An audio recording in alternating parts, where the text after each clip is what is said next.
남편은 지자체에서 운영하는 공기업에서 적지 않은 연봉을 받으며 나름 여유롭게 같이 살아왔죠. 남편은 연애 때부터 별다른 점은 없었어요. 단지 귀가 좀 얇고 신중히 생각하는 것보다 머릿속에 있는 걸 바로 저지르는 충동적인 사람이었는데, 짧은 연애 기간 동안 저희가 결혼 전 동거를 몇 달 한 적이 있었는데, 강아지를 키우고 싶다고 남편이 생 난리를 치길래 마침 저희 언니네 리트리버가 새끼를 낳아 사정사정해서 한 마리 분양받아 온 적이 있습니다. 리트리버가 많이 짖는 견종이잖아요. 그래서 당시 빌라에 거주 중이었던 저희가 회사 다니면서도 신경을 정말 많이 쓰고 있었습니다. 그 리트리버가 5개월 되던 날, 몸집은 점점 커지고 목청도 점점 커질 무렵, 남편은 강아지가 퇴근한 저에게만 반갑게 달려든다며 자기한테는 계속 짖기만 한다고 구박을 하기 시작했어요. 평소에 남편이 사료도 잘 주고 잘 놀아주기도 해서 둘 사이에 무슨 벽이 있거나 하진 않았고, 제가 보기엔 저한테도 똑같이 짖고 했거든요. 그런데 남편은 그게 질투가 났는지 어쨌는지 안 되겠다면서 저놈 성대를 잘라버리던지 강아지 짖음 방지기를 목에 달아줘야겠다고 하는 겁니다. 그거 가지고 날마다 싸운 것 같아요. 그리고 어느 날 퇴근해보니 현관에 모르는 신발이 하나 있더라고요. 분양해준 저희 언니가 강아지 잘 있나 하고 놀러 온 거였고요. 그런데 퇴근한 저를 보고서 갑자기 소리를 질러댔어요. 네가 어떻게 그럴 수 있냐고. 그렇게 분양해 가서 잘 키우겠다고 약속해놓고서 강아지 목에 이게 뭐냐면서 화를 내더라고요. 남편 짓이었어요. 기어이치 머릿속에 있는 생각을 행동으로 옮겼던 거죠. 참 하는 짓이 얼마나 충동적인지 사춘기 큰아들이 따로 없었어요. 그래서 그날 퇴근한 남편 붙들고 난리를 한번 피웠었죠. 언니가 왔었다고, 네가 그렇게 강아지 키우고 싶다고 먼저 얘기했는데 걔한테 뭔 짓 한 거냐고요. 처음엔 자기가 뭐 어쨌다고 그러냐고, 빌라에서 시끄럽다고 쫓겨나면 어떡할 거냐고 되려 난리를 치길래 결혼 다시 생각해봐야겠다는 제 말에 자기가 고치겠다고 그때 확실히 대답을 들었더랬죠. 애들도 아니고 머리라는 게 좀 있으면 생각 좀 하고 저질렀으면 좋겠는데 다 큰 어른이 어이가 없더라고요. 그런 충동적인 성격 외엔 별다른 게 눈에 보이지 않아서 그땐 그냥 고치겠거니 하고서 결혼을 하게 됐습니다. 강아지는 언니에게 다시 돌려보냈고요. 그래서 결혼할 때 저희 언니가 참 반대를 많이 했었습니다. 언니 입장에선 그럴만했죠. 솔직히 동생이 결혼할 남자인데 당연히 꼼꼼하게 따져봤겠죠. 그런데 한번 미운털 박힌 걸 뽑을 수는 없는 노릇이잖아요. 우리 언니는 지금도 속상해서 저에게 그때 얘기를 꺼내며 그때 결혼을 자기가 무조건 말렸어야 했다며 후회를 하고 있답니다. 그렇게 저는 하지 말았어야 할 결혼을 해버리게 되었고, 결혼 6년 차가 될 때까지 저희는 아이 없이 주구장창 돈만 벌었어요. 저는 중견기업 건설회사 경리로 일을 하고 있었고, 어린 남편한테 부담되지 않으려고 나름 노력하며 열심히 살아왔습니다. 그러다 평소 손발이 차고 선천적으로 몸이 약했던 저에게 남편은 휴직을 권했고, 쉬는 김에 늦게나마 아이를 갖고 싶어서 남편 말을 듣기로 했습니다. 그 무렵에 저희가 지방에 20평대 신축 아파트를 사가지고 들어가게 되었고요. 집들이 겸해서 남편 직장 동료 2명과 조촐하게 집들이를 했습니다.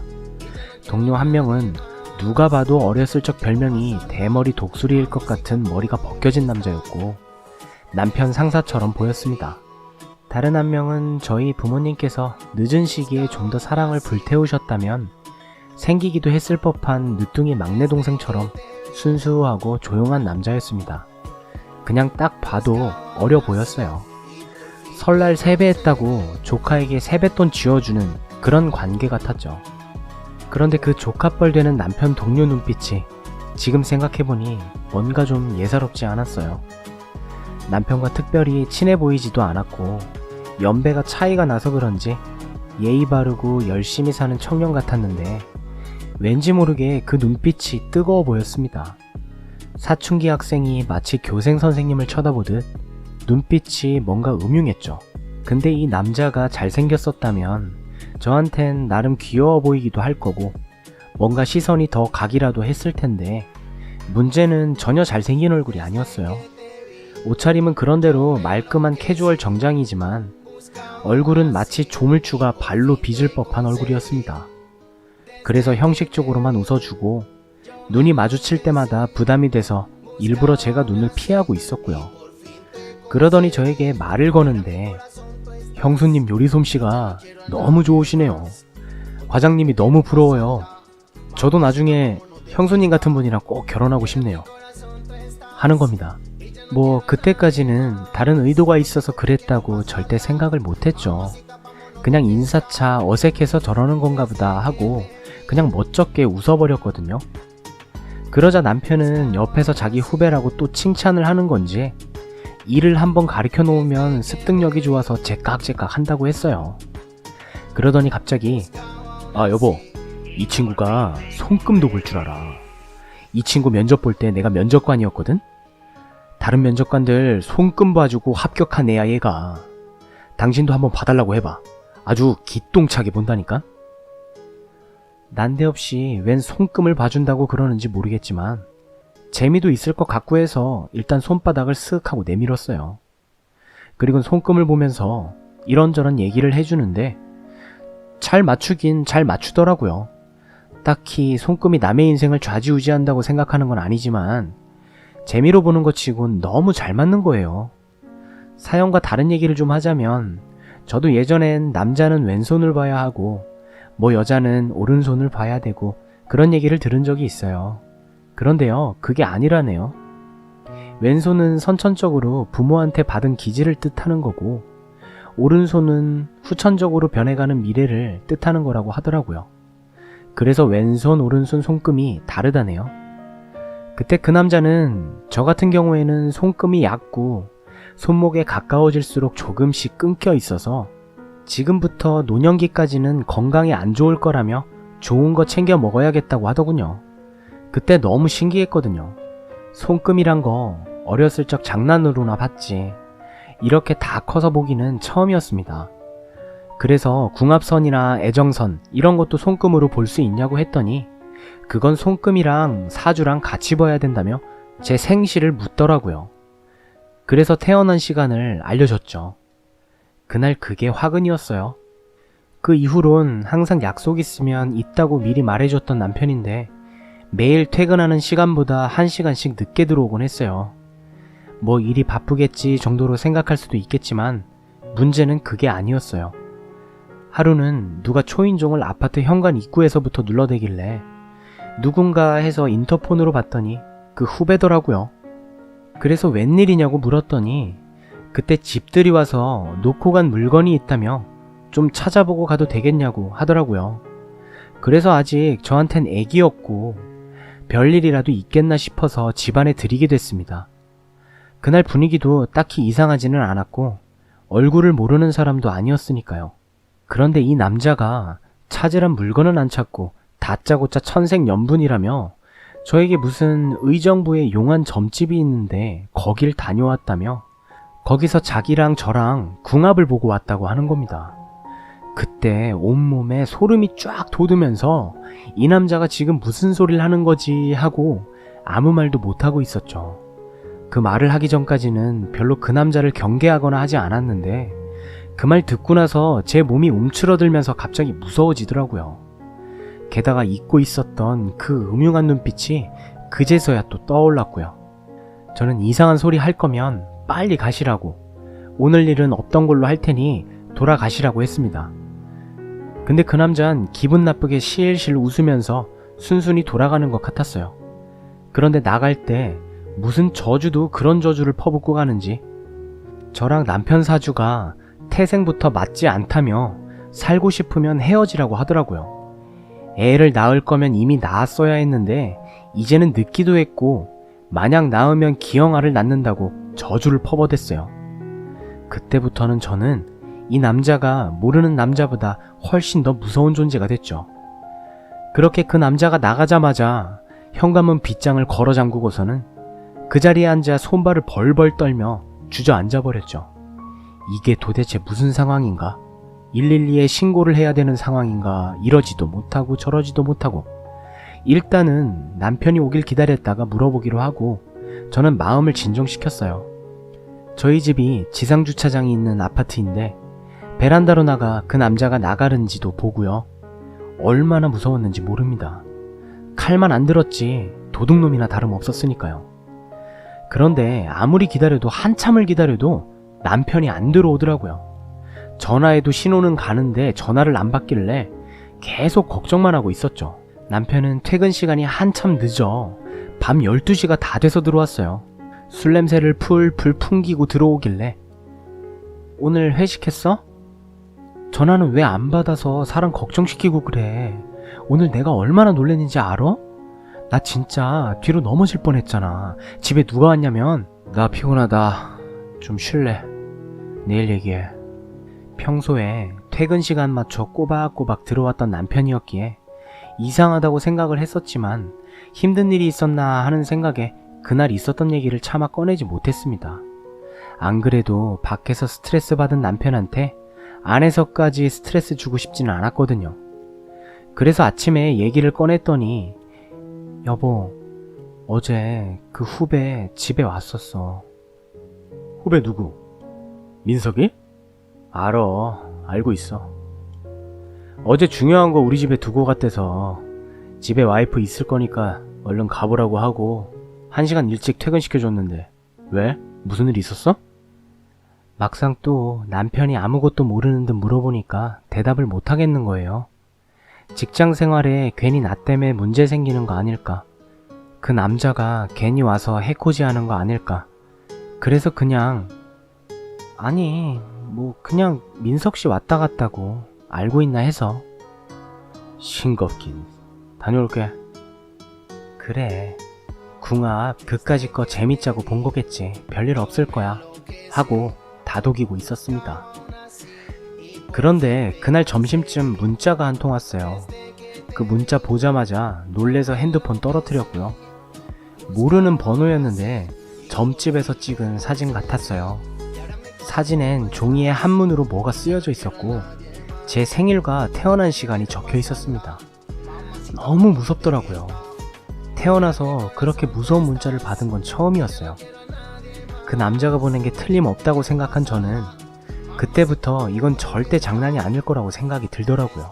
그래서 사진 끝자락에 조그맣게 보이는 땡땡도사 전화번호로 전화를 해서 무조건 쫓아 올라갔습니다. 이 사진이 진짜 사실이 맞는지 내 두 눈으로 직접 확인해보고 싶었습니다. 가면서 남편한테 이 사실을 알리고 짧게 통화를 했는데 이상하게도 남편 반응이 수상했어요. 문자도 보내줬고요. 여보, 사실 어제 민석씨가 와서 내 사주 가지고 점집에 갔었대. 거기서 자기랑 나랑 궁합을 보고 천생연분이니까 자기랑 재혼하자고, 그래야 내가 살 수 있다고 하면서 아직 있지도 않은 우리 아이까지 저주를 퍼붓어. 나 지금 너무 무서워.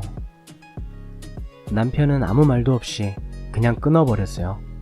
너무 화가 나서 끊은 건가, 당장 후배한테 달려가 싸움이라도 나는 거 아닌가 걱정이 되더라고요. 남편에게 그렇게 알리고서 저는 점집에 도착했습니다.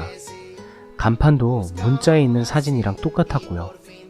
갔더니 사진에 있는 그 금태 두른 테이블이랑 배경이 똑같더라고요. 장사가 잘 되는지 한참 기다렸다가 들어갔습니다. 도사님을 보자마자 저는 혹시 이 사람이 며칠 전에 여길 왔다 간 적이 있냐며 집들이 날 찍어둔 셀카 사진을 보여드리며 물었습니다. 그랬더니 그러시더군요. 들어오자마자 아이고 나 죽겠소 하고 들어와선 무슨 사진부터 들이밀어. 보자, 이 청년 왔었지. 이 사람이나 당신이나 여기 들어올 때부터 기운이 또 껐구먼. 나이 차이가 많이 나는 사주를 들고 왔었어. 한 3일 전에. 그 청년 사주가 올해 원진살이 들어와갖고 합궁이 절대 성사가 안 된다고 했는데 굳이 또 부적까지 써가면서 쌩 난리를 치더라고. 그래서 뭐 어째? 20대 남자가 무슨 사연이 있어 점까지 보러 왔겠나 싶어서 내 부적을 한 장 써줬더랬지. 천생연분? 천생연분이라고 난 점사를 봐준 적도 없어. 원진살 사주라고 해서 무조건 결혼하면 안 되는 사주는 아닌데 이게 보니까 내년에 당신이 삼재가 들었더라고. 그래서 아무리 아무것도 아니라고 해도 이 사람 사주 자체가 당신이랑은 맞지 않는다고 내가 얘기를 했더랬지. 그렇게 점사를 봐주다 보니까 뭔가 깨림칙 하더라고. 합이 안 들었다고 하면 보통 여기 오는 사람들은 아이고 도사님 살려주세요 한다든가, 나 이 여자 아니면 안 됩니다 한다든가, 뭔가 사정을 하거나 걱정을 해야 되는데 그냥 부적 쓰면 되죠? 이러곤 대답도 안 듣고 지 고지곳대로 듣고서 복채 주고 나가버렸어. 내 살다 점사 봐주다가 퇴짜 맞은 기분을 느낀 건 처음이었지. 고민이 있으면 하소연이라도 하면서 풀든가, 아니면 궁금한 게 있으면 물어보든가. 그것도 아니고 사주 딱 주고서는 궁합 봐주세요 이러대. 그리고 풀이해준 걸 사진 찍더니 부적 쓰면 되죠? 이러고 지 멋대로 판단하고 나갔으니 말이야. 에휴, 근데 자기 사주 보니까 이미 결혼을 했어야 하는데 혹시 그 남자가 내 연남인가? 혹시라도 그 남자 만나지 마. 원진살 들었으면 누구 하나 죽어야 끝나는 팔자니까. 남자가 아주 음침해. 저는 그 용하다는 도사 말을 듣고서 어이가 없었습니다. 그 남자가 점집에 다녀간 건 맞지만 전부 다 거짓말로 저한테 얘기를 했다는 거잖아요. 저는 도사님께 남편과 제 사주를 주면서 혹시 이 둘 궁합도 봐달라고 온 김에 물어봤죠. 그 도사님은 이 남자가 진짜 남편이구만. 보자. 올해 이별수가 있겠네. 누가 나타나거나 옆에서 누가 계속 속을 박박 긁어갖고 헤어질 팔자요. 자기 보니까 남편을 등에 짊어지고 살 팔자는 아니라서 그냥 헤어지는 게 맘 편하겠네. 자기가 그냥 웃어 넘어갈 수도 있는데 문제는 이게 한두 번으로 끝날 것 같지 않아. 4, 5년 단위로 계속 파사주 형국이라 같은 방법으로 누가 계속 헤어지라고 꼬실 거야. 애는 오래 없으면 계속 없네. 나이도 그렇고 사주가 그래. 잘 선택해. 후회하지 말고. 저는 결혼 후에 친정엄마와 임신 때문에 몇 번 억지로 끌려와서 점집에 온 적은 있어도 이런 일로 혼자 점을 보러 올 줄은 정말 꿈에도 몰랐습니다. 그 남자가 말한 걸 대충 확인해보면 점집은 온 게 맞고 그 남자와 저랑은 천생연분이랬는데 정반대였고, 또 남편과의 관계는 그 남자가 말한 거랑 비슷한 것 같기도 하고 머리가 어지러웠습니다. 이걸 얼굴도 모르는 도사 말을 믿어야 할지 남편과 진지하게 얘기를 해봐야 할지를요. 도대체 어디서부터 뭐가 어떻게 잘못된지 한참 생각하고 있을 때 문득 이런 생각이 들었습니다. 도대체 그 남자는 왜 거짓말을 했을까 하고요. 보통 정상적인 사람이라면 아무리 마음에 들었어도 상대가 기혼자면 먼 발치에서 지켜만 보고 가슴 아파한다든지, 아니면 추파를 던질 거면 누구에게도 안 걸리게끔 조금씩 관심을 표할 것 같은데, 아무리 봐도 그 남자의 행동은 너무 과했고 과하다 못해 범죄에 해당할 정도로 너무 심했다고 생각을 했거든요. 남편과의 관계를 이용해서 저희 집에 쳐들어온 것도 모자라 남의 사주로 궁합을 보고 저주를 퍼붓다뇨. 그날 저녁 저는 남편을 집에서 기다리고 있었어요. 그날까지 제가 겪은 일을 남편에게 말해주면 무슨 해답이라도 얻을 수 있을 것 같아 일단 대화를 해보고 안 되면 경찰이라도 부르기로 결정을 했었죠. 그때 초인종이 울렸어요. 남편인가 해서 봤더니 아니었어요. 그 남자였습니다. 그런데 옆에 남편도 같이 왔더라고요. 분명히 같이 왔어요. 그래서 그 남자는 왜 데리러 왔냐고 했더니 형수님한테 사죄하러 왔습니다. 제가 너무 장난이 지나친 것 같아서요. 하는 겁니다. 남편도 옆에서 회사에서 제 얘기 듣고 한참을 꾸짖었다며 자기가 반성하는 차원에서 직접 와서 사과하고 싶다고 해서 같이 끌고 왔다고 하는 겁니다. 그래서 사과는 이미 받은 걸로 할 테니까 나 지금 너무 힘들다고, 남편이랑 단둘이 할 말이 있으니까 다음에 같이 보자고 했습니다. 그랬더니 알겠다고 하면서 현관문이 열리길래 남편한테 한마디 해주려고 있었는데 그 남자가 문을 열고 우리 집으로 들어오는 겁니다. 어떻게 들어왔냐고, 우리 남편 어딨냐고 소리쳐댔는데 그 남자는 아무 대답도 안 하고 신발을 신은 채로 뚜벅뚜벅 집에 들어와서 제 거적대기를 막 벗기기 시작했고요. 그때부턴 난리가 났습니다. 그 남자를 발로 밀치기도 하고 팔뚝을 깨물기도 하면서 무조건 떼어내려고 안간힘을 썼어요. 그런데 20대 남자를 무슨 수로 힘으로 대적을 하겠어요. 그래서 있는 힘껏 낭심을 움켜쥐고 잡아챘죠. 그랬더니 그 남자가 거실 바닥에 엎어지고서 소리를 지르고 난리가 났어요. 그리고 현관문이 열리면서 누군가 들어오더군요. 남편이었어요. 근데 뒤에 또 누군가 사람을 데리고 왔는데 경찰을 데리고 왔더군요. 경찰 말이 남편 신고가 접수돼서 출동했다며 아내가 요즘 수상하기도 하고 밖으로 어딜 쏘다니는 것 같아서 최근에 의심하고 있었는데 아니나 다를까 집에 웬 남자랑 둘이서 헐벗고 그 짓을 하고 있다고 하더군요. 처음엔 제가 잘못 들었나 해서 남편한테 절대 아니라고 말을 했어요. 뭔 소리냐고, 난 그런 적 없고 이 사람이 지 손으로 문 열고 들어와서 이 난리를 친 거라고 소리를 쳐댔죠. 경찰은 일단 신고가 접수돼서 출동을 했는데 보니까 현장 증거가 있으니 사실 확인은 경찰서에서 하시자고 하더군요.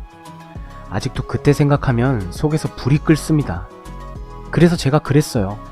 아니, 무슨 경찰이 이렇게 허술하게 수사를 하냐고요. 분명히 내 남편이 밑에 현관에서 버젓이 나더러 문 열어달라고 같이 왔었다고 하니까 그제서야 경찰이 확인을 시켜달라고 하더군요. 인터폰 켜면 어차피 자동 녹화가 다 되니까 경찰들한테 보여줬어요. 그랬더니 남편 얼굴이 갑자기 새하얘지는 거예요. 그걸 보고 나서 경찰들은 웬만하면 원만한 합의를 보시라고 상황은 끝난 것 같으니 가보겠다고 하더군요. 경찰이고 남편이고 이 무슨 다 꼴통들만 있는지. 그리고 당신 이게 지금 뭐하는 짓이야? 장난이 너무 심한 거 아니야? 너 알고 있었지? 일부러 이랬지? 그랬더니 남편은 멀쩡한 인터폰 선을 잡아 빼고서 인터폰을 발로 밟아 부수기 시작했고 급기야 쓰러져 있던 자기 후배를 발로 차면서 둘이 싸우고 난리가 났어요. 남편은 이게 다 너 때문이라는 얘기만 계속하고 그 후배는 미안하다고 계속 싹싹 빌고 있고요. 제가 계속 이게 뭔 소리냐고 물어도 대답도 안 하고 연신 후배를 쳐댔죠. 급기야 제가 말려도 안 되고 집안 가재도구가 하나둘씩 깨지고 난리가 나자 이번엔 제가 경찰을 불러 상황이 끝이 났죠. 아까 왔던 경찰이 다시 신고 접수됐다며 다시 왔더군요. 참나 기가 차서. 참 듣고 계시는 분들도 어이가 없으실 거예요. 그리고 난 뒤 저는 경찰서에 피해자 신분으로 조사를 받으면서 모든 사실을 알아버렸습니다. 지금 생각해도 참 대단하기도 하고 멍청해도 이렇게 멍청할 수가 없더군요. 그 머리로 어떻게 공기업을 시험 봐서 들어갔는지. 남편 회사에 2년 전에 그 민석이라고 하는 남자가 신입으로 들어왔답니다. 그 남자에게는 누나가 하나 있었는데 회사 생활하면서 남편이랑 친해지다 보니 자기 누나 나이가 4살 미치더래요. 그래서 어른들이 말하는 4살 차이는 궁합도 안 본다는 말이 생각이 났고 그땐 아무 생각 없이 우리 누나도 저런 내형 만났으면 좋겠다 하고 생각을 했답니다. 그런데 우리 남편을 알면 알수록 멋있는 사람이라고 했다대요. 운동도 잘하지 돈도 잘 벌지 외모도 그런대로 잘생긴 편이기도 하고요. 그래서 급기야 둘이 1년 반 정도 회사에서 친해지다가 남편을 자기 집에 초대를 했다는 거예요. 자기 누나한테는 총각이라고 소개를 시켜주고서 남편한테는 아무 얘기도 하질 않았답니다. 당시엔 그냥 소개만 시켜줬고 다른 건 없었다고 하는데 솔직히 있는지 없는지 어떻게 아나요? 어쨌든 그렇게 자기 누나를 억지로 소개시켜주면서까지 만남을 주선했고 그 뒤에 남편과의 술자리에 누나를 불러 서로 붙여주려고 안간힘을 썼답니다. 멍청한 남편은 그게 좋다고 히히덕대면서 예비 처남이라고까지 불렀다네요.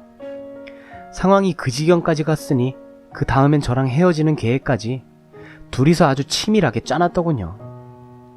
무슨 좋은 수 있어? 형, 걱정하지 마. 내가 감옥에 가더라도 난 형을 무조건 내 매형으로 만들 거니까.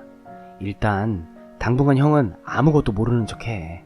내가 다 알아서 할게. 그렇게 그 멍청한 두 남자는 우리 집 집들이 날로 디데이를 맞춰놓고서 단 일주일 만에 억지로 이혼시키려고 그 말도 안 되는 짓을 벌인 겁니다. 잡아뜨리고 그 짓을 해야 바람이 성립된다는 건 또 어떻게 주워 들어갔고서 참 웃기지도 않습니다. 지금도.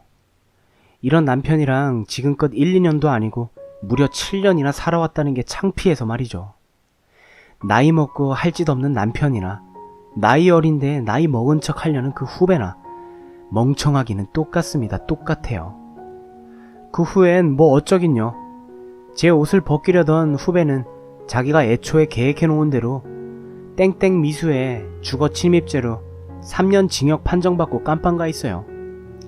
저는 남의 사주 갖고 장난친 것도 처벌이 되는 줄 알았는데 그건 어차피 민증에도 버젓이 나와 있다고 공개적인 신상이라 처벌되지 않는다고 하고요. 참 법이 웃긴 게 경찰 조사 과정에서 남편은 분명히 총각 행세를 하면서 다른 여자와 술도 먹고 스킨십도 했다는데 잠자리 증거가 없다고 남편이 유책이 안 된다고 하네요. 그래서 이 멍청한 인간이랑 계속 살아야 하나 싶었는데 어차피 저랑 이혼할 생각이었는데 잘 된 거 아니냐면서 떡하니 도장 찍어주대요.